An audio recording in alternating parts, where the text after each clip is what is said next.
Hello साथियों, welcome to UP exams वाला। UP exams वाला में आप सभी का स्वागत है। हमारे सभी विद्यार्थी आ जाएंगे। सेशन की शुरुआत हमारी हो चुकी है।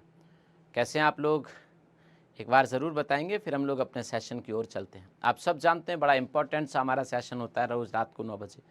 मज़े आ रहे हैं आजकल इस सेशन को करने में, बहुत अच्छा भी लग रहा है ना, बढ़िया जा रहा है, चीज़ें याद हो रही हैं, तैयार हो रही हैं, अच्छे से समझ भी आ रही हैं हमारे बालकों को। सभी लोग आ जाओ। और कैसे हैं आप लोग एक बार ज़रूर बताइएगा, अपने सभी दोस्तों को भी बुला लिया करिएगा। बाकी मैं बुला लेता हूं, आप थोड़ा कष्ट मत उठाइए, है ना। मैं आपके दोस्तों को बुला लेता हूं, इनविटेशन भेज के उनको एक निमंत्रण भेजता हूं। बच्चे, आपके दोस्तों को निमंत्रण भेज दिया है मैंने, आपके दोस्तों को, ठीक है। चलिए फिर करते हैं शुरू, क्लास करते हैं, सेशन को शुरू। दोस्त, बड़ा इम्पोर्टेंट सा सेशन हमारा शुरू हुआ है। आप लोग ज़रूर इस सेशन में आएँ, बिल्कुल भी मिस ना करें, मैं तो यही कहूँगा।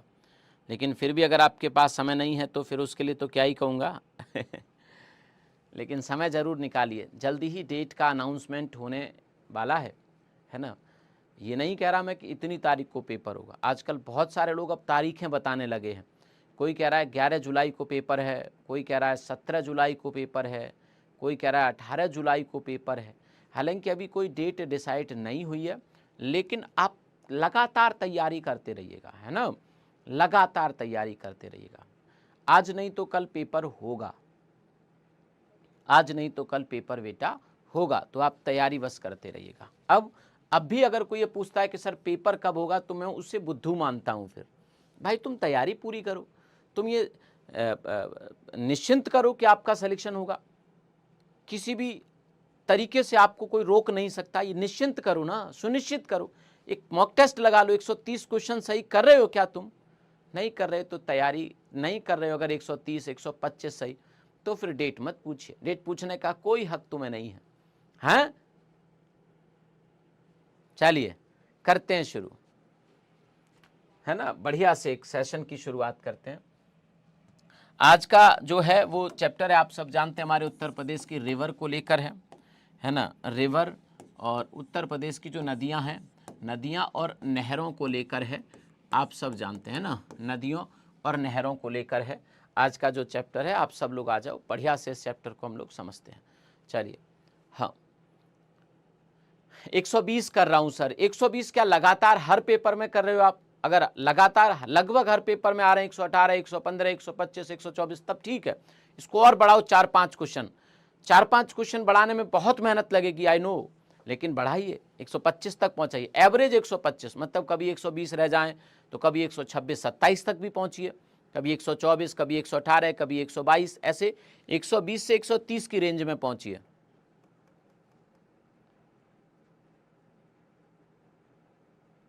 चलिए,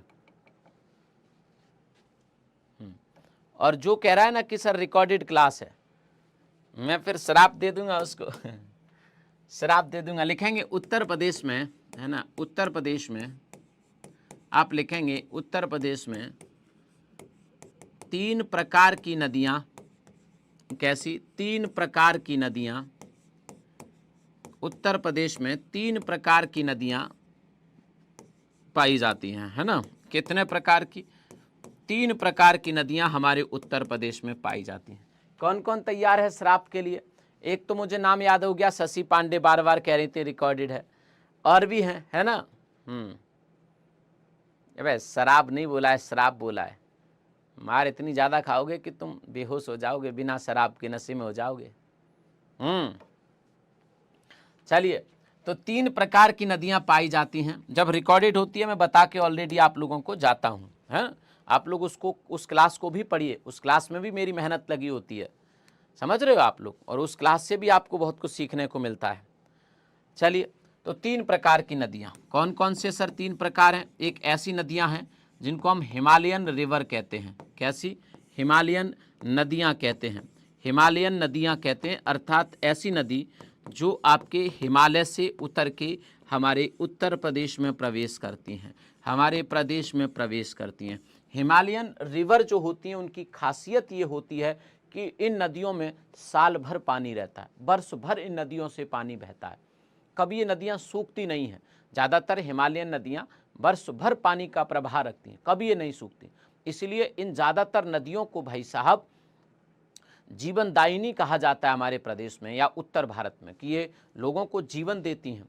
सपोज करिएगा कि अगर ये नदियाँ सूख जाएं तो करोड़ों लोग का जीवन खतरे में पड़ जाएगा, करोड़ों वनस्पतियों का जीवन खतरे में पड़ जाएगा, करोड़ों जीव जंतु जो जलीय जीव जंतु उनका जीवन खतरे में पड़ जाएगा। नदियाँ कभी सूखती नहीं है, इनमें पानी रहता है, भले कम पानी रहे, सर्दियों में और गर्मियों में पानी कम रहता है, बरसात में उफान पे होती नदियाँ और बाढ़ लाती हैं इस क्षेत्र में।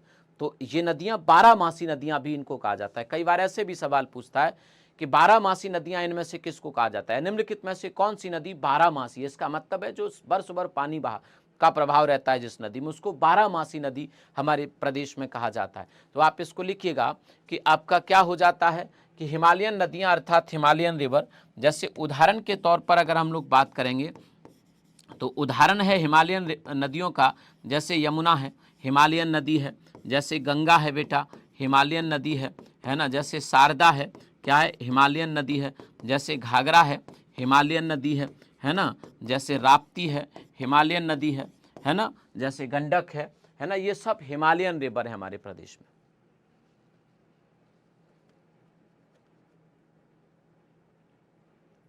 सर जी आज आपने काजल क्यों लगा रखा है, तुम्हें मेरी आंखों में काजल दिख रहा है? भाई वाह, तुम्हें मेरी आंखों में काजल दिख रहा है, बढ़िया, बहुत बढ़िया।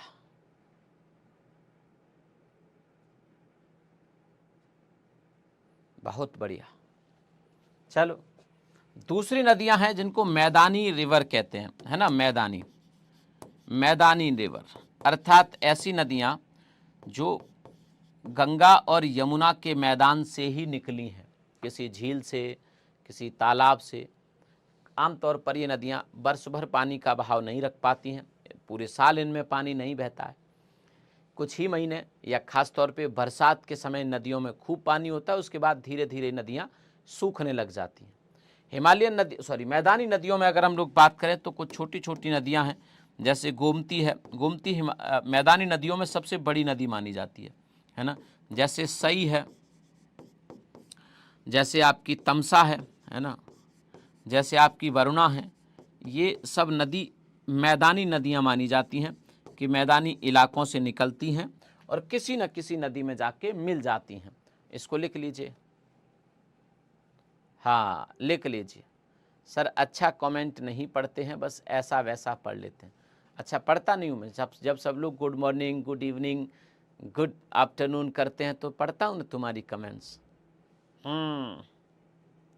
चलिए सुनील, बहुत बहुत धन्यवाद आपका, सुनील का बहुत धन्यवाद, और भी बहुत सारे बच्चों का धन्यवाद। अब एक ही बार कमेंट करो सुनील भैया। तीसरी नदियां हैं हमारे प्रदेश में बच्चे, जिनको क्या कहते हैं हम लोग, थर्ड पठारी नदियां। पठारी नदियां जो हैं आपकी, ये आपके प्रायद्वीपीय पठार से, अर्थात जिसे बुंदेलखंड का पठार या दक्कन का पठार कहते हैं, वहां से ये नदियां हमारे प्रदेश की तरफ आती हैं, हमारे उत्तर प्रदेश की तरफ आती हैं, है ना। तो आप इस बात को याद रखिएगा। तो क्या हो जाएगा, पठारी नदियाँ।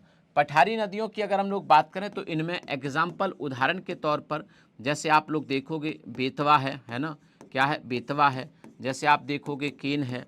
तो ऐसी कुछ छोटी मोटी नदियां हैं जिनको पठारी नदियां कहते हैं, आप डाल लीजिए। तो उत्तर प्रदेश में सामान्य तौर पर 3 प्रकार की नदियां हैं, हिमालयन नदी है, मैदानी नदी है और पठारी नदी है। आप इसको लिख लीजिए, है ना। सभी बच्चे आप अपनी कॉपी पर इस बात को लिख लेंगे कि 3 प्रकार की नदियां हैं सर, वो कौन कौन सी हैं, आपके सामने है सब कुछ। ठीक है बच्चे, चलिए। हाँ चलिए, अब एक एक करके एक एक नदी को लिखना शुरू करते हैं। अब आप डाल लीजिए गंगा नदी, ठीक है, गंगा नदी, इसके बारे में, ठीक है। तो लिखेंगे भारत से निकलने वाली सबसे लंबी नदी है ना, इसके बारे में थोड़ा फैक्ट लिखेंगे। लिखेंगे भारत से निकलने वाली, है ना, भारत से निकलने वाली सबसे लंबी नदी है।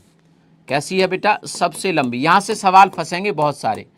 सबसे लंबी नदी है ना, सबसे लंबी नदी है। इस नदी की कुल लंबाई जो है ना, गंगा की अगर बात करें तो इस नदी की कुल लंबाई जो है आपकी, है ना, कुल लंबाई जो आपकी है तो आप याद रखिएगा 2525 किलोमीटर है इस नदी की कुल लंबाई। ठीक है, 2525 किलोमीटर इस नदी की कुल लंबाई है। कहते हैं कि उत्तर प्रदेश में ये नदी आधे से ज़्यादा तो उत्तर प्रदेश में ही बहती है, तो लिखेंगे उत्तर प्रदेश में यह नदी है ना, उत्तर प्रदेश में यह नदी 1450 किलोमीटर बहती है। कितनी? 1450 किलोमीटर बहती है। आप इसको भी लिखेंगे है ना, यह नदी 1450 किलोमीटर बहती है। लिखेंगे गंगा की मुख्य नदी जो है वो हिमालय के गंगोत्री से निकलती है। वैसे तो गंगा जो है वो कई नदियों से मिलकर बनी है, मेन गंगा बनती है देवप्रयाग से, है ना। उसके ऊपर तो एक धारा इसकी भागीरथी होती है, एक धारा इसकी अलकनंदा होती है। अब अलकनंदा भी कई नदियों से मिलकर बनी है। पिंडार नदी अलकनंदा में है, नंदाकिनी अलकनंदा में है, धौली गंगा अलकनंदा में है ना। तो कई सारी नदियों से मिलकर मंदाकिनी अलकनंदा में है।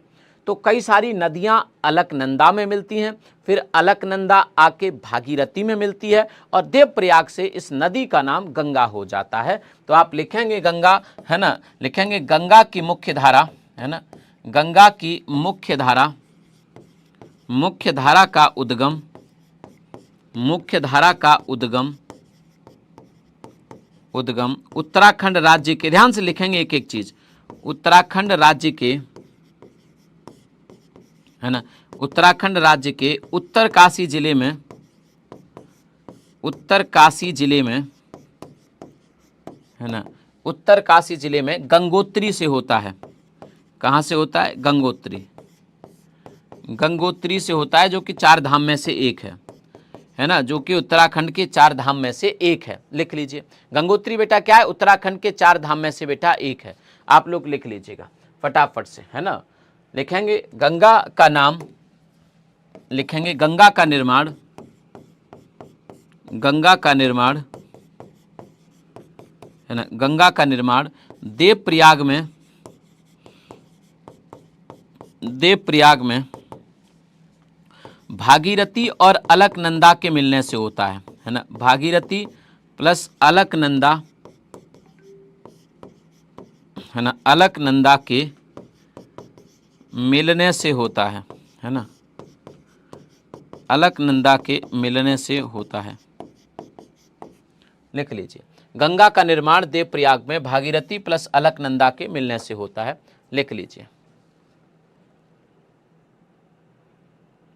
हाँ, चलिए आगे चलते हैं, है ना। लिखेंगे हरिद्वार से यह नदी, है ना, हरिद्वार से यह नदी मैदानी इलाकों में प्रवेश करती है, मैदानी इलाकों में या मैदानी क्षेत्रों में प्रवेश करती है। अर्थात हरिद्वार तक की नदी पहाड़ों में ही बहती है ना। तो आप लिखेंगे, है ना, मैदानी क्षेत्रों में प्रवेश करती है, प्रवेश करती है, मैदानी क्षेत्रों में प्रवेश करती है। फटाफट से इस बात को लिख लीजिए, जो बात मैंने आपको लिखाया। पहली पंक्ति भारत से निकलने वाली सबसे लंबी नदी है। इसमें क्या है? इसमें कुछ गलत है क्या बेटा? आप मुझे बता दीजिए, मैं फिर ठीक कर दूंगा। अनुराग भाई, हाँ अनुराग, आप मुझे बता दीजिए, मैं उसे ठीक कर दूंगा अगर कुछ दिक्कत है उसमें तो। बाकी लिखते रहिए आप आराम से, एक एक चीज़ आपको बढ़िया से पढ़ाऊंगा। इतनी सारी चीज़ें आप लोगों को मैंने यहाँ पे लिख दिया।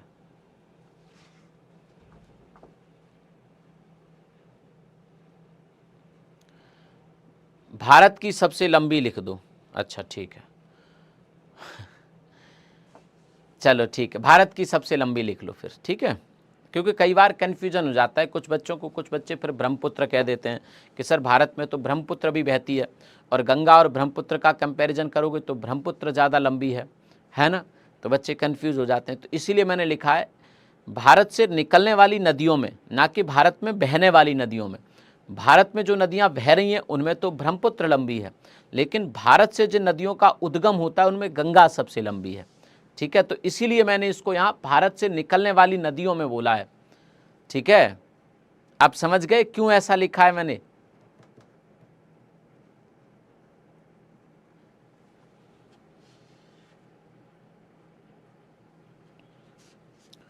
चलिए, लड़ाई झगड़ा मत करो बिल्कुल भी, है ना। लड़ाई झगड़ा बिल्कुल भी नहीं होगा यहाँ पे, देखेंगे, है ना। उत्तर प्रदेश में यह नदी बिजनौर से प्रवेश करती है, बहुत महत्वपूर्ण है ना। उत्तर प्रदेश में यह नदी बिजनौर से प्रवेश करती है। कहाँ से? बिजनौर से प्रवेश करती है ना। उत्तर प्रदेश में यह नदी बिजनौर से प्रवेश करती है, आप इसको लिख लीजिए, है ना। बिजनौर से प्रवेश करती है, अर्थात बिजनौर जिले जब उत्तर प्रदेश में एंट्री लेती है वो लोकेशन बिजनौर जिले में है। हाँ, लिख लीजिए, बिजनौर से उत्तर प्रदेश में नदी प्रवेश कर जाती है हमारी, तो आप इस बात को लिख लीजिए। आगे चलते हैं। इस नदी पर प्रमुख शहर, है ना, इस नदी पर प्रमुख शहरों की अगर हम लोग बात करें, प्रमुख शहर की अगर हम लोग बात करें तो आप देखेंगे इस नदी पर प्रमुख शहरों में आपका कानपुर है ना, कानपुर है, आपका वाराणसी है, ठीक है, आपका प्रयागराज है। इस नदी पर ही बसे ये सारे शहर, प्रमुख शहर। तो ये 3 प्रमुख शहर आपके कानपुर, वाराणसी, प्रयागराज। इनमें अगर हम लोग बात करें मेरे भाई, कानपुर और प्रयागराज ऐसे 2 शहर हैं जो गंगा नदी के दाएं किनारे पर हैं। ये राइट हैंड पे हैं। ये सवाल पूछा गया, मैं ऐसे नहीं लिखा रहा। गंगा के, है ना, कानपुर गंगा के दाएं किनारे पर है ना, गंगा के दाएं किनारे पर है ना, दाएं किनारे पर। इसका मतलब गंगा ऐसे गुजर गई, है ना, तो कानपुर इधर बसा हुआ है। प्रयागराज भी सेम टू सेम है, प्रयागराज भी गंगा के दाएं किनारे पर है ना, दाएं किनारे पर बसा हुआ है, जबकि वाराणसी गंगा के बाएं किनारे पर है ना, बाएं किनारे पर बसा है। तो आप इसको लिख लीजिए, ठीक, बाएं किनारे पर बसा है, इसको लिख लीजिए दोस्त।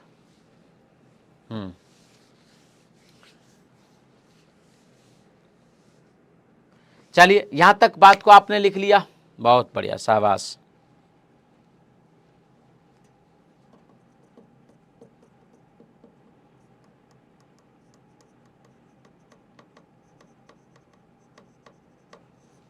चलिए, कुछ ऐतिहासिक शहरों की अगर हम लोग बात करें, है ना, ऐतिहासिक और धार्मिक छोटे छोटे शहरों की बात करें तो उनको भी देख लेते हैं, है ना। धार्मिक और ऐतिहासिक शहरों की अगर बात करें, क्योंकि ये तो प्रमुख शहर हैं उत्तर प्रदेश के, हालांकि ये भी धार्मिक हैं, ऐतिहासिक हैं, लेकिन प्रमुख में गिनती है। गढ़ मुक्तेश्वर पूछा गया है मेरे भाई, गढ़ मुक्तेश्वर, है ना, भगवान शिव के लिए जाना जाता है। बहुत बड़ा मेले का आयोजन इस शहर में, इसके किनारे होता है। गढ़ मुक्तेश्वर इसी के किनारे है, हापुड़ जिले में पड़ता है। आपने नाम सुना होगा बिठूर का, बहुत ऐतिहासिक है। बिठूर एक छोटा सा कस्बा है लेकिन बहुत ऐतिहासिक है, इसी के किनारे है। ये सवाल बिठूर को लेकर पूछा गया कि बिठूर किस नदी के किनारे है, ठीक है। आपको बता देता हूं मैं, चुनार का नाम आपने शायद सुना होगा, चुनार, है ना, चुनार का किला सुना होगा, जिसे पूर्व का प्रवेश द्वार कहते थे, बंगाल का द्वार कहते थे, चुनार का किला, है ना। तो चुनार एक छोटा कस्बा है जो लाल मिट्टी के बर्तनों के लिए आज के समय में जाना जाता है। तो ये इसी नदी के किनारे, और चुनार से ये नदी घूम जाती है, फिर इसकी दशा उत्तर की ओर हो जाती है, ये उत्तर की ओर बहने लगती है फिर ये नदी। वैसे तो ये नदी आप देखोगे तो पूरी पूरब की ओर या दक्षिण की ओर बहती है। दक्षिणी पठार जो है वो इससे पूरब की ओर बहने पर मजबूर कर देता है ना। फिर ये नदी पूरब की ओर बहती है, लेकिन मिर्जापुर के चुनार तक पहुंचते पहुंचते ये नदी फिर आपकी उत्तर पूरब से लेकर फिर दक्षिण पूरब से फिर आपकी ये उत्तर पूरब की ओर घूम जाती है। मतलब ये नदी फिर कुछ किलोमीटर उत्तर की ओर बहती है, फिर बलिया में जाके फिर ये पूरब हो जाती है। तो आप इस बात को याद रखेंगे, ठीक है। इस पर गाजीपुर शहर भी है ना, गाजीपुर, पूर्वांचल का गाजीपुर देखेंगे तो इसी नदी के किनारे है, आप लोग लिख लीजिए इसको, है ना। गाजीपुर आपका इसी नदी के किनारे है। चलिए, कन्नौज को आप देखेंगे, कन्नौज भी थोड़ी सी दूर है हालांकि, लेकिन कन्नौज से भी ये नदी आपकी गुजरती है, तो आप लिख लेंगे इसको, ठीक है। हस्तिनापुर, मेरठ के हस्तिनापुर के बगल से नदी गुजरती है, तो हस्तिनापुर भी बहुत ऐतिहासिक और धार्मिक जगह है ना, तो लिखेंगे आप लोग इसको, ठीक है भाई। आपने लिख लिया यहाँ पे। आगे चलते हैं मेरे भाई, बलिया से यह नदी उत्तर प्रदेश के बाहर चली जाती है। कौन से जिले से? आप लिखेंगे उत्तर प्रदेश से बाहर, है ना, उत्तर प्रदेश के बलिया से, उत्तर प्रदेश के बलिया से यह नदी, है ना, बलिया से यह नदी बिहार में प्रवेश करती है। हालांकि आपको एक बात बताऊं, बिहार में एक बार और पहले प्रवेश कर चुकी होती है। आपको मैं बता देता हूँ यहाँ पे, जैसे ये उत्तर प्रदेश का मैप है ना, ये उत्तर प्रदेश का मैप है, ठीक है। आप तो जानते ही हैं, आप तो बहुत होशियार हैं, आप तो मेरे से भी ज़्यादा होशियार हैं। ज़्यादा लंबा हो गया है ना ये बेचारा, है ना, ये भी कह रहा होगा यार इतना लंबा तो हम नीचे तक नहीं है, है ना। चलिए, ये हो गया। ये नदी यहाँ से प्रवेश करती है बिजनौर से, ऐसी बहती है, ऐसी मुड़ जाती है, फिर पठार होने की वजह से यहाँ ये ऊंचा इलाका है, फिर ये पूरब की ओर मुड़ जाती है, ऐसे बनारस तक आती है, मिर्ज़ापुर के चुनार तक, फिर ये नदी ऐसी बहती है। ऐसी जब बहती है तो एक बार बिहार के कैमूर में चली जाती है ये, मतलब गाजीपुर से एक बार ये बिहार जा चुकी होती है, आप इसको याद रखिएगा। गाजीपुर से एक बार बिहार जा चुकी होती है। यहाँ पे पड़ता है बक्सर जिला, है ना, बक्सर जिला, कैमूर बक्सर जिला। तो यहाँ पे ये बिहार में घूम के फिर वापसी करती है और फिर ये बलिया से ऐसे निकल जाती है। तो फाइनली ये नदी बलिया से बाहर जाती है, लेकिन उससे पहले एक बार और बिहार में घूम के वापस उत्तर प्रदेश आ जाती है। तो आप लिखेंगे इसको। कह रहा है सर ये कौन से जानवर का चित्र बनाया है? अरे वाह, माही है। हाँ, इसकी जगह कोई और होता ना भी तो बताता अच्छे से। माही की जगह बालिका है, चलो बालक होता फिर बताता बेटा कौन से जानवर का है। चलो बच गए तुम। हैं, नदी बिहार में प्रवेश करती है, प्रवेश करती है। 25 करोड़ लोग जहाँ रहते हैं तुम उसको जानवर बोल रहे हो, हैं हमारे उत्तर प्रदेश को। बच गए बेटा तुम। चलिए, तो प्रवेश करती है कहाँ से? उत्तर प्रदेश में से बाहर, ये बलिया से ये नदी बाहर निकल जाती है। बेटा इसको लिख लो, बहुत महत्वपूर्ण मैंने तुमको बात बताई है यहाँ पे, बहुत महत्वपूर्ण बात बताई है मैंने। चलिए, इसकी प्रमुख नदियों के बारे में अब आ जाते हैं।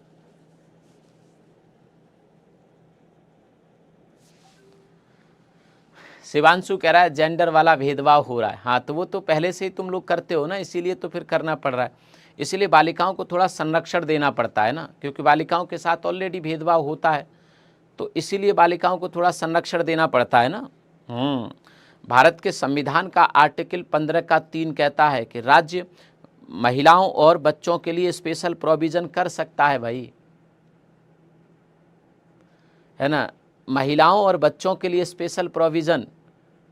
समझ रहे हो? तो मैं आर्टिकल 15 के 3 का पालन करता हूं बहुत अच्छे से।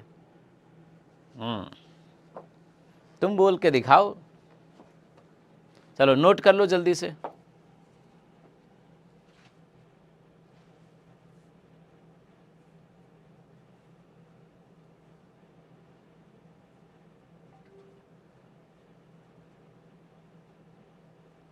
वाह वाह। गंगा की प्रमुख सहायक नदियां, है ना, प्रमुख सहायक नदियां, प्रमुख सहायक नदियां, ठीक है, कोई दिक्कत? देखो, गंगा की प्रमुख सहायक नदियों में आप बात करोगे तो यमुना है। ठीक है सर, मैं समझ गया। हम उत्तर प्रदेश में जो सहायक हैं हम उन्हीं की बात करेंगे सिर्फ, तो नाराज मत होइएगा, ठीक है। हाँ, उत्तर प्रदेश में जो गंगा की सहायक है आपकी रामगंगा है, ठीक है भाई, आपकी घाघरा है,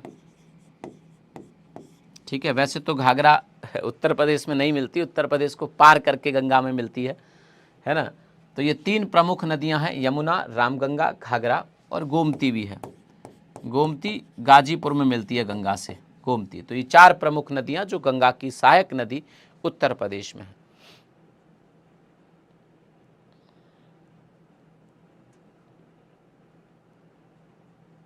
चलिए, अब आ जाते हैं बच्चे, हम एक एक करके दूसरी नदियों पर आ जाते हैं। अब डाल लीजिए आप यमुना, है ना, यमुना, ठीक है, यमुना डाल लीजिए।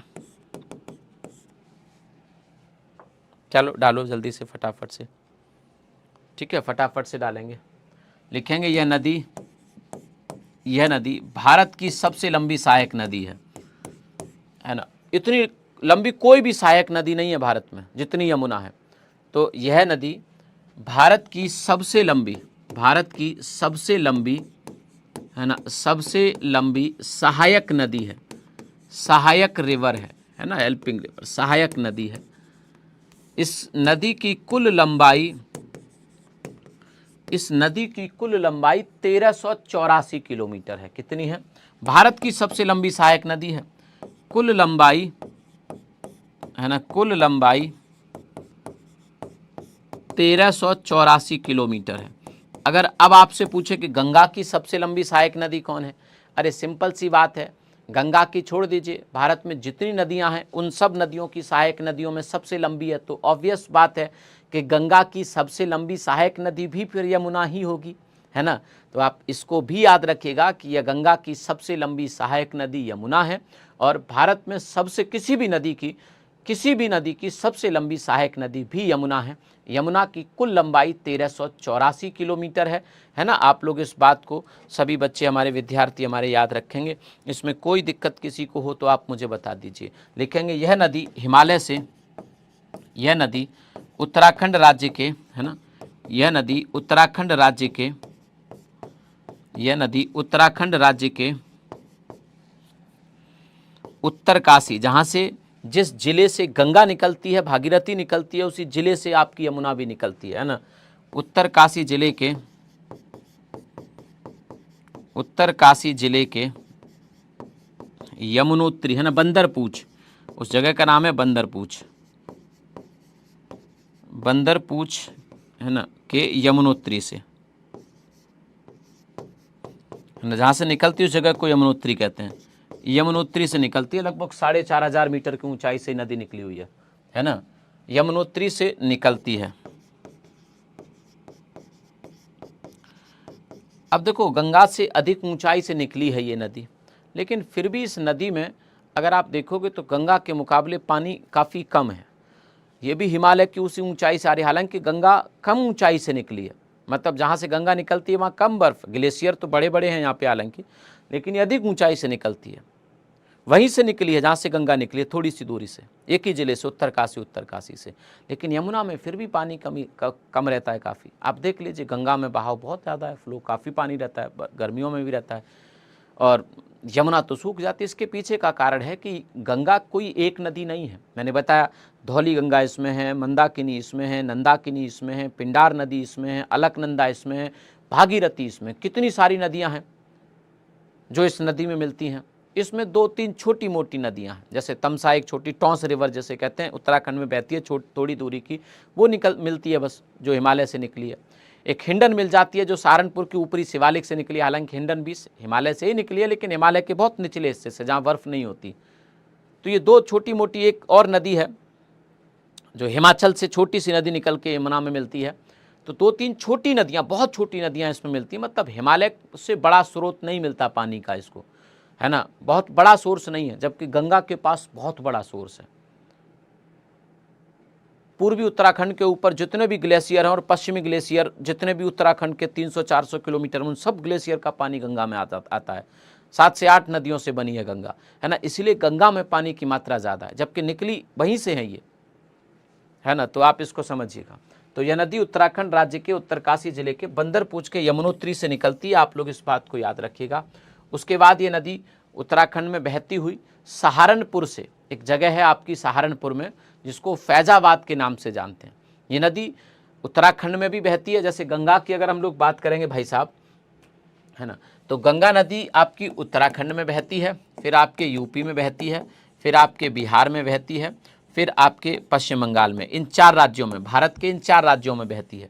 जबकि आप यमुना की बात करोगे तो आपकी यमुना रिवर जो है ये आपके उत्तराखंड में बहती है, थोड़ा सा एक हिस्सा इसका हिमाचल प्रदेश के सिरमौर ज़िले को भी टच करके आता है, फिर आपका ये हरियाणा में भी जाती है ना, यमुनानगर है हरियाणा का ज़िला, सोनीपत है, इन ज़िलों को भी टच करके इन ज़िलों में बहती है।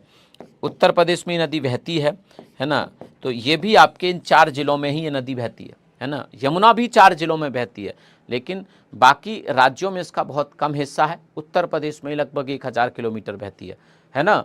चलिए, तो आप लोग लिखेंगे इसको कि यह नदी उत्तराखंड राज्य के उत्तरकाशी के जिले के बंदरपूछ के यमुनोत्री से निकलती है, आप इसको लिख लीजिएगा, ठीक है। वहाँ से बहती हुई आप लिखेंगे उत्तर प्रदेश में यह नदी, उत्तर प्रदेश में यह नदी सहारनपुर जिले के फैजाबाद से प्रवेश करती है ना, सहारनपुर जिले के फैजाबाद से प्रवेश करती है। यहाँ एक बहुत बड़ा डैम है, जैसे हथिनी कुंड बैराज कहते हैं, हथिनी कुंड बैराज, 2 नहरें निकलती हैं, एक हरियाणा चली जाती है और एक हमारे उत्तर प्रदेश, पूर्वी यमुना नहर और पश्चिमी यमुना नहर, दो नहर निकलती हैं यहाँ से। आप समझ रहे हैं इस बात को, दो नहर यहाँ से निकलती हैं, तो आप इसको याद रखिएगा। उत्तर प्रदेश में नदी सहारनपुर जिले के फैजाबाद से निकलती है। कहाँ से निकलती है? फैजाबाद से निकलती है, सॉरी फैजाबाद से उत्तर प्रदेश में प्रवेश करती है ना, में फैजाबाद से प्रवेश करती है। छोटी सी लोकेशन है फैजाबाद, प्रवेश करती है। ठीक है, लिखेंगे उत्तर प्रदेश और हरियाणा का बॉर्डर निर्धारित करती है नदी, है ना। लिखेंगे यह नदी हरियाणा और उत्तर प्रदेश, है ना, हरियाणा व उत्तर प्रदेश के सीमा पर बहते हुए दिल्ली पहुंचती है। उत्तर प्रदेश की सीमा पर, है ना, उत्तर प्रदेश की सीमा पर बहती हुई, है ना, कई किलोमीटर तक तो ये बॉर्डर बनाती है। यमुना के इधर हरियाणा, यमुना के इधर उत्तर प्रदेश, बॉर्डर बनाती है कई किलोमीटर तक तो ये नदी। तो इसलिए कहते हैं, पूछा जाता है कि उत्तर प्रदेश और हरियाणा का बॉर्डर डिसाइड करने वाली नदी कौन सी है, हम कह देते हैं यमुना रिवर है ना। तो यह नदी हरियाणा व उत्तर प्रदेश की सीमा पर बहती हुई दिल्ली पहुंचती है। कहाँ? दिल्ली। दिल्ली तो इसी पर बसा हुआ शहर है, दिल्ली पहुंचती है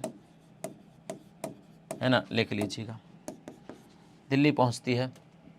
और दिल्ली पहुंचने तक ये उत्तर प्रदेश का सहारनपुर में बहती है ना, सहारनपुर में बहती है। फिर सहारनपुर के बाद शामली में भी आपको नदी बहती दिखाई देगी, बागपत में बहती हुई दिखाई देगी, हरियाणा के सोनीपत में बहती है, यमुनानगर में बहती है। तो कई सारी डिस्ट्रिक्ट में ये बहती हुई नदी दिल्ली पहुंचती है। ठीक है, तो आप लिखेंगे प्रमुख शहर, है ना, बाकी आगे लिखेंगे। प्रयागराज में नदी गंगा में मिल जाती है। कहाँ पे? प्रयागराज में। प्रयागराज में यह नदी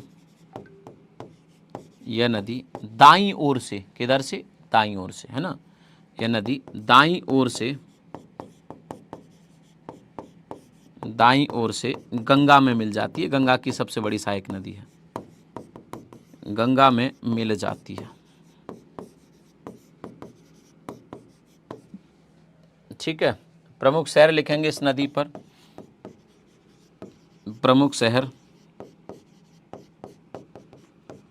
दिल्ली है, मथुरा है, आगरा है, ठीक है, कौशाम्बी है, प्रयागराज है। लिख लीजिए इनको फटाफट से, सभी दोस्त लिख लेंगे अच्छे से, फिर धीरे धीरे आगे चलेंगे भाई।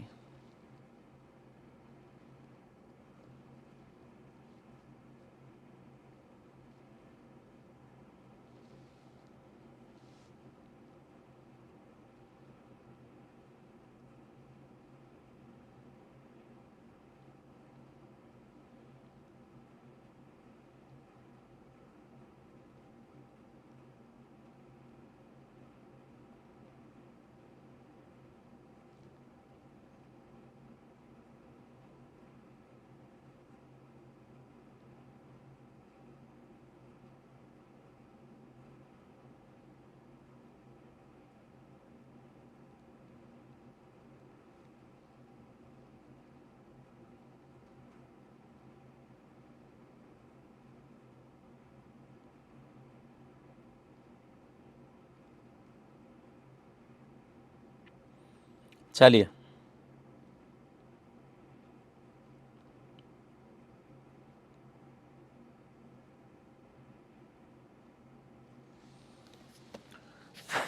सर एसएस स्क्रीनशॉट ले रहे हैं। अरे वाह, स्क्रीनशॉट को भी तुम एसएस लिख देते हो, वाह वाह। मैं कहीं नहीं चला गया, मैं आपके सामने उपस्थित हूँ, आपको समझाने का प्रयास कर रहा हूँ बढ़िया से चीज़ों को। आप लोग समझ नहीं रहे ना, इसीलिए।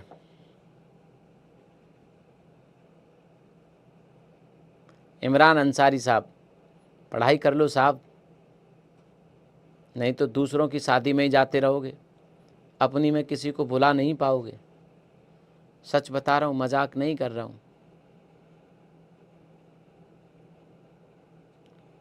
सर अगर आपको कभी चश्मा लेना हो तो नोएडा में मेरी दीदी एक लेंस कार्ट स्टोर पे हैं, वहाँ से ले लेना। बहुत बहुत शुक्रिया आपका। ठीक है, कल छुट्टी है, कल निकलते हैं, है ना, चश्मा लेने, परेशान मत होइए। ठीक है, बहुत बढ़िया। मेरा ब्लू पेन ख़त्म हो गया है, ब्लैक से लिख रहा हूँ। भूख भी तो लगी होगी, वो भी तो लिख दो कि सर पेट में बहुत तेज भूख लगी है, अब आंखें बंद करके लिख रहा हूँ, आंखें नहीं खोल पा रहा हूँ। चलिए, प्रमुख शहर दिल्ली, मथुरा, आगरा, कौशाम्बी, प्रयागराज। ठीक है, बहुत बढ़िया। आगे चलते हैं फिर, है ना, आगे चलते हैं। प्रमुख शहर हैं इस पर ये। ठीक है, लिखेंगे इसकी सहायक नदियाँ। ये कई बार पूछा गया है, आरओ यारो के पेपर में, पीसीएस के पेपर में कई बार पूछा गया इसकी सहायक नदियों के बारे में। तो इसकी हिंडन एक सहायक नदी है बेटा, हिंडन भी एक सहायक नदी है, आप लोग जानते हैं। इसके अलावा आप देखेंगे एक सिंध नदी है छोटी सी, है ना, सिंध एक सहायक नदी है। फिर इसकी बेतवा सहायक नदी है, बेतवा। ठीक है, फिर इसकी बेतवा के बाद आप लोग देखें, सॉरी, सिंध के बाद चंबल आएगी, चंबल। ठीक है, चंबल एक सहायक नदी है इसकी। फिर बेतवा इसकी सहायक नदी है, फिर केन इसकी सहायक नदी है। अब है क्या कि यहाँ पे इनको उत्तर से पश्चिम से पूरब की ओर क्रम में लगवाया जाता है, ये सेम टू सेम क्रम है। आप याद रखिएगा कि जब पश्चिम से पूरब की ओर ये नदी चलती है तो पहले इसमें हिंडन मिलेगी, फिर इसमें आपकी सिंध मिलेगी, फिर इसमें आपकी चंबल मिलेगी, फिर इसमें आपकी बेतवा और फिर केन, है ना। तो यही क्रम है, ये एग्जैक्ट क्रम है। आप इस क्रम को याद रखिए, क्योंकि आपसे पूछ लेता है जब आप आरओ यारो के पेपर में बैठे होंगे या किसी और पेपर में बैठे होंगे, तब आपको यहाँ से सवाल पूछ सकता है। लिख लीजिए, फिर आगे चलते हैं हम लोग।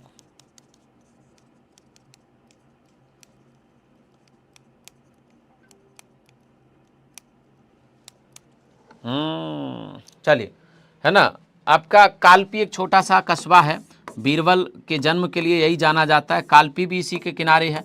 वृंदावन को आप लोग जानते हो, वृंदावन भी आपका मथुरा के पास है, इस नदी के किनारे है।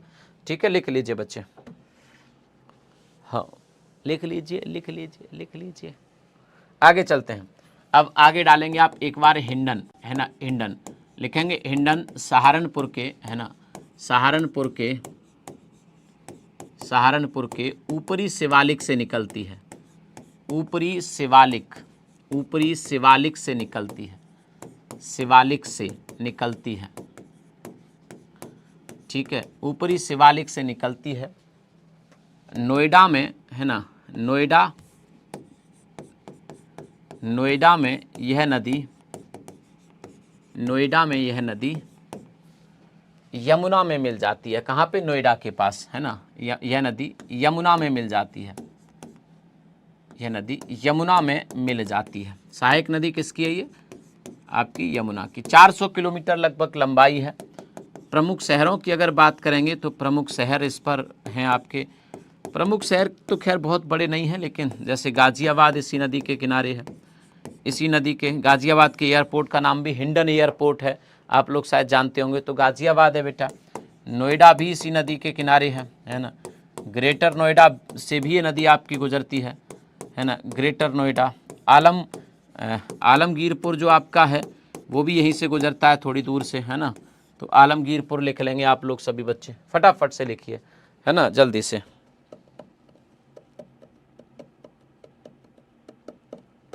हिंडन लिख लिया आपने, लगभग 400 किलोमीटर इसकी लंबाई है हिंडन की। ठीक है,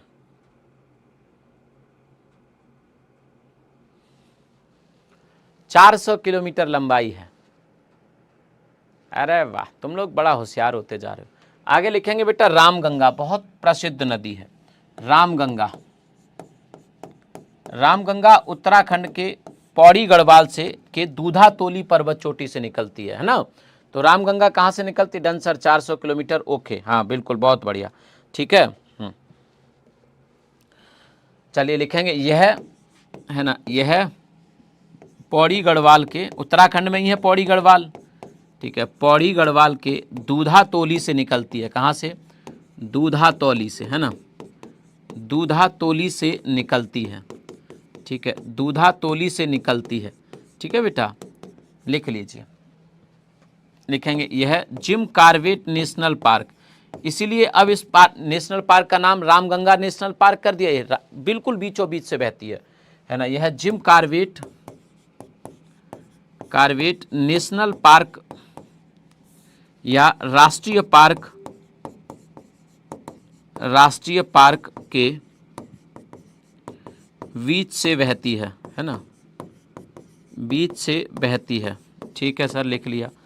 बिजनौर से यह उत्तर प्रदेश में प्रवेश करती है। कहाँ से? बिजनौर से। बिजनौर से यह उत्तर प्रदेश में प्रवेश करती है। ये नदी भी बिजनौर से, जहाँ से गंगा वहीं से ये प्रवेश करती है। पहले उत्तराखंड में बहती है, फिर बिजनौर से। ठीक है। पहले इसी नदी पर एक डैम था, कालागढ़ डैम, जो उत्तर प्रदेश का सबसे बड़ा डैम होता था। हालांकि अब तो उत्तर प्रदेश में है ही नहीं, है ना। तो कालागढ़ डैम था जो बहुत ऊंचाई का था, सबसे ऊंचा बांध यही माना जाता था। ठीक है, चलिएगा, आप लोग इसको याद रखिएगा। लिखेंगे प्रमुख शहर जो इस नदी के ऊपर हैं। प्रमुख शहर की अगर बात करेंगे तो आपका पीतल नगरी। किसको कहते हैं पीतल नगरी? ये सवाल 2018 के कांस्टेबल में आया था, मुरादाबाद को। तो मुरादाबाद इस शहर के, इस नदी के किनारे है ना। बरेली, है ना, बरेली इस नदी के किनारे है। कन्नौज है इस नदी के पास, है ना। बाकी कन्नौज में नदी फिर गंगा में मिल जाती है। लिखेंगे आप सभी बच्चे, कन्नौज में यह, है ना, कन्नौज में यह गंगा में मिल जाती है। कन्नौज में नदी गंगा में मिल जाती है, अर्थात रामगंगा। ये तो अभी सवाल इसी परीक्षा में आया था कि रामगंगा नदी कहाँ पे गंगा में मिलती है ना। ये तो अभी आया था बेटा।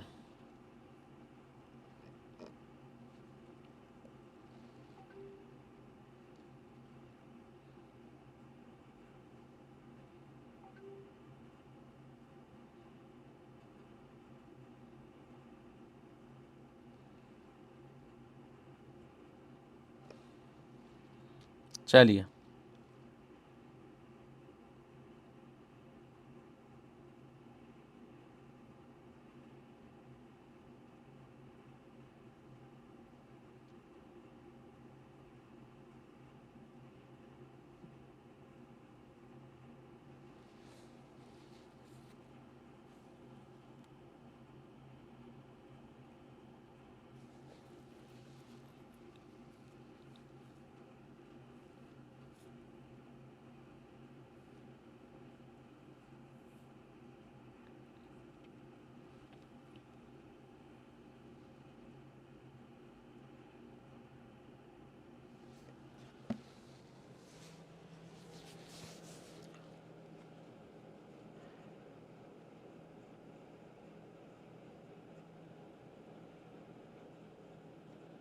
शिल्पी क्या हुआ?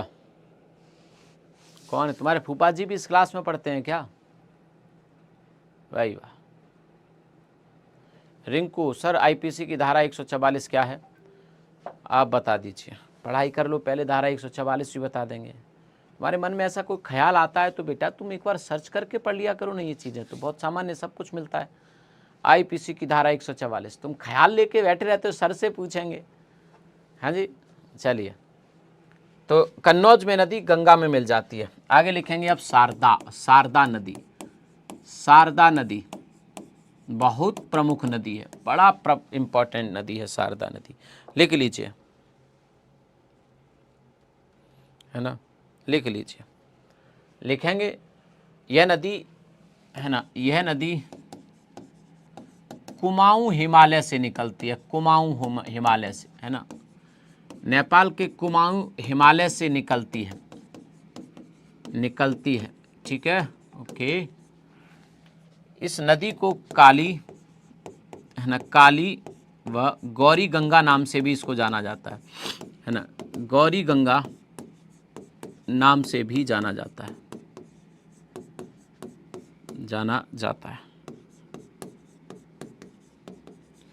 है ना। काली व गौरी गंगा नाम से भी इसको जाना जाता है। काली गंगा या गौरी गंगा, सॉरी। ठीक है, काली गंगा व गौरी गंगा। ठीक, आगे लिखेंगे पीलीभीत से उत्तर प्रदेश में प्रवेश करती है। इस पर यहीं एक डैम है और इसी डैम से शारदा नहर निकलती है, जो उत्तर प्रदेश की सबसे बड़ी नहर है। पीलीभीत से उत्तर प्रदेश में प्रवेश करती है, उत्तर प्रदेश में प्रवेश करती है।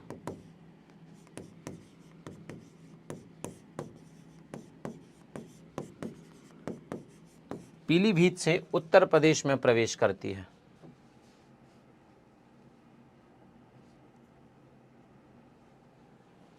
लिखिए।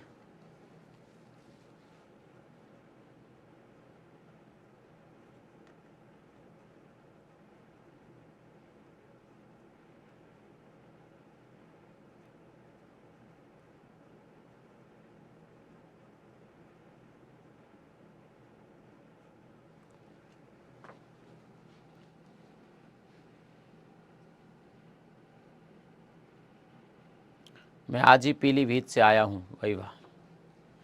चलिए, तो यह नदी पीलीभीत से उत्तर प्रदेश में प्रवेश करती है, इसको एक बार लिख लीजिए।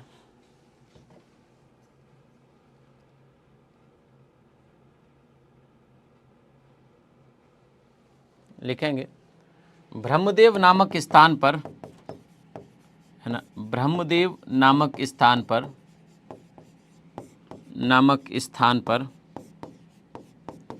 पर यह नदी मैदानी इलाकों में प्रवेश करती है। मैदानी इलाकों में प्रवेश करती है। इस नदी को कहा जाता है सांपों की तरह बहने वाली नदी।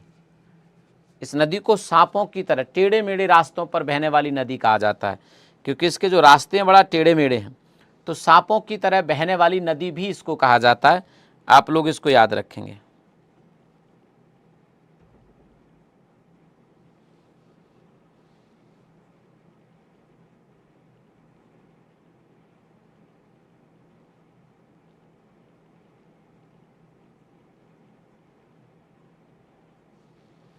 चलिए,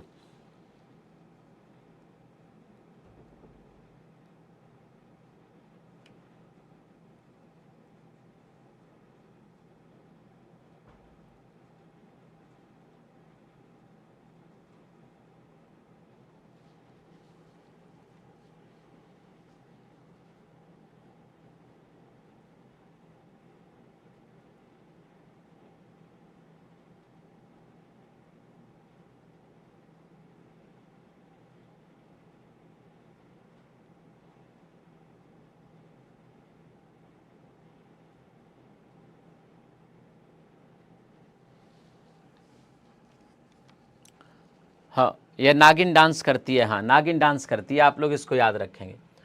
कुमायूं हिमालय के नेपाल से निकलती है, और जिस जगह से निकलती है उस जगह का नाम लिखा दिया क्या मैंने? लिम्पियाधुरा नामक एक जगह है ना, लिम्पियाधुरा। नेपाल में एक जगह है लिम्पियाधुरा, है ना, लिम्पियाधुरा एक जगह है जहाँ से नदी निकलती है। नेपाल में से काली और गौरी गंगा के नाम से जाना जाता है। जैसे ये नदी आपके ब्रह्मदेव से मैदानी इलाकों में आ जाती है, नदी शारदा नदी बन जाती है। ठीक है, शारदा नदी। आगे लिखेंगे बहरामपुर में, बहरामपुर बिहार वाला नहीं, सॉरी पश्चिम बंगाल वाला नहीं, उत्तर प्रदेश का। बहरामपुर में यह नदी घाघरा में मिल जाती है, अर्थात घाघरा की सहायक नदी है, घाघरा में मिल जाती है। ठीक है, बहरामपुर में बच्ची नदी घाघरा में मिल जाती है। इसको भी एक बार लिख लीजिए फटाफट से।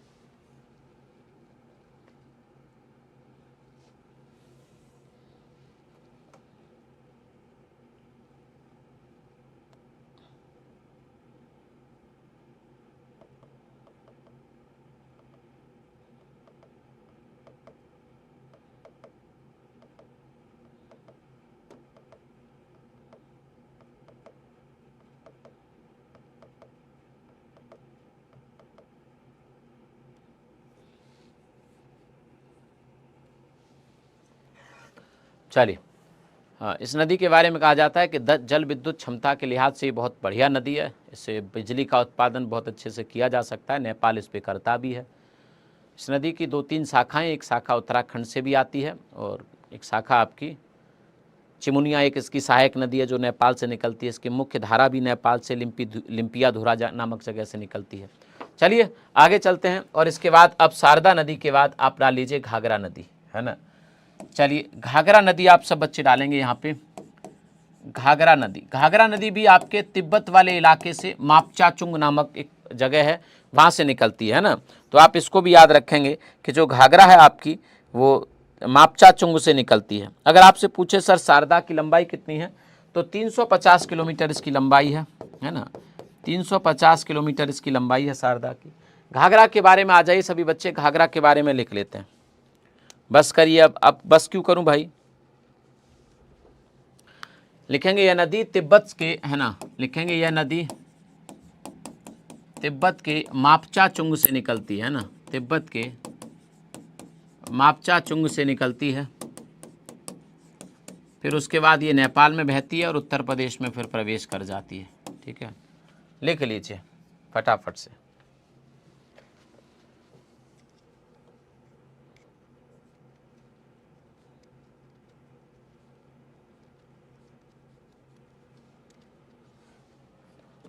चलिए, कुल लंबाई इस नदी की, है ना, कुल लंबाई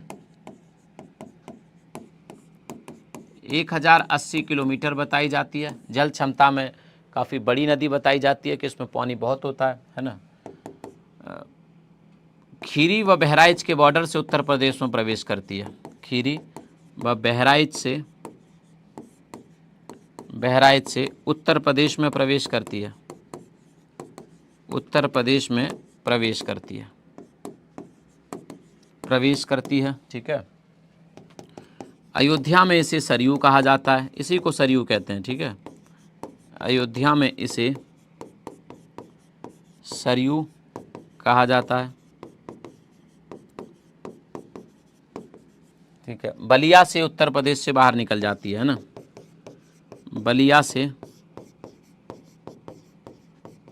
बलिया से यूपी के बाहर चली जाती है और बिहार में चली जाती है ना। छपरा में गंगा में मिल जाती है, गंगा में मिल जाती है। ठीक है, शारदा इसकी सहायक नदी है, और भी कई छोटी हैं जैसे करनाली है ना, और राप्ती है इसकी सहायक नदी। लिखो जल्दी, राप्ती इसकी सहायक नदी है। तुम्हारा मूड फ्रेश करेंगे, अभी टेंशन मत लो।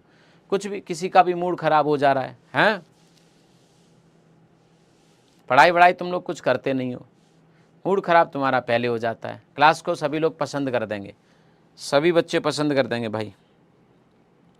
क्लास को पढ़ाई कर लो अच्छे से, टाइम पास मत करो।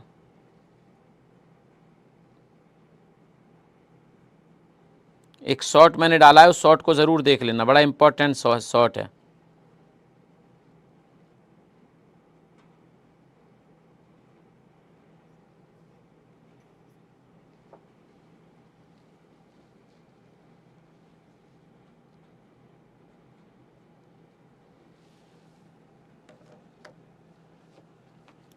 ठीक है बेटा, हाँ लिख लीजिए इसको। शारदा नदी, घाघरा हो गया, बहुत बढ़िया। अब डाल लीजिए राप्ती नदी। राप्ती नदी, राप्ती नदी नेपाल के रुकुमकोट से निकलती है। राप्ती नेपाल के रुकुमकोट से निकलती है, रुकुमकोट, है ना, नेपाल के रुकुमकोट से। लिखो जल्दी से फटाफट से, राप्ती नदी कहाँ से निकलती है? नेपाल के रुकुमकोट से निकलती है।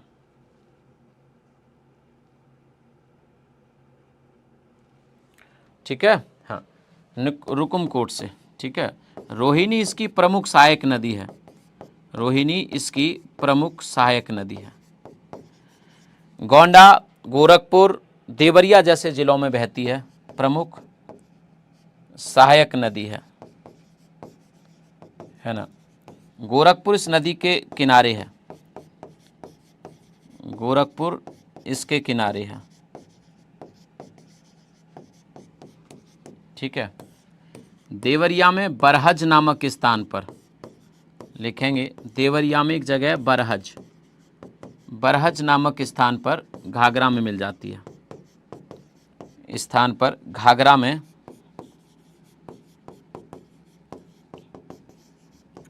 मिल जाती है। बरहज नामक स्थान पर घाघरा में मिल जाती है।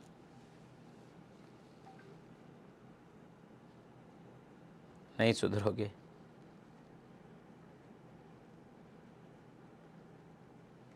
चलिए, यहाँ तक अगर आपने लिख लिया है तो बहुत अच्छी बात है। हमारी आपकी मुलाकात होगी कल सुबह 10 बजे, फिर उसके बाद 12 बजे। अच्छा, कल तो छुट्टी है ना, तब भी हमारी आपकी मुलाकात होगी दोस्त। छुट्टी है तो क्या हुआ, कल मैनिफेस्टो पर चर्चा करेंगे दोनों पार्टियों के, है ना, कोई दिक्कत नहीं है। छुट्टी है तो क्या हुआ दोस्त, अपन छुट्टी में भी पढ़ेंगे, क्या हुआ, ठीक है। तो चलिए,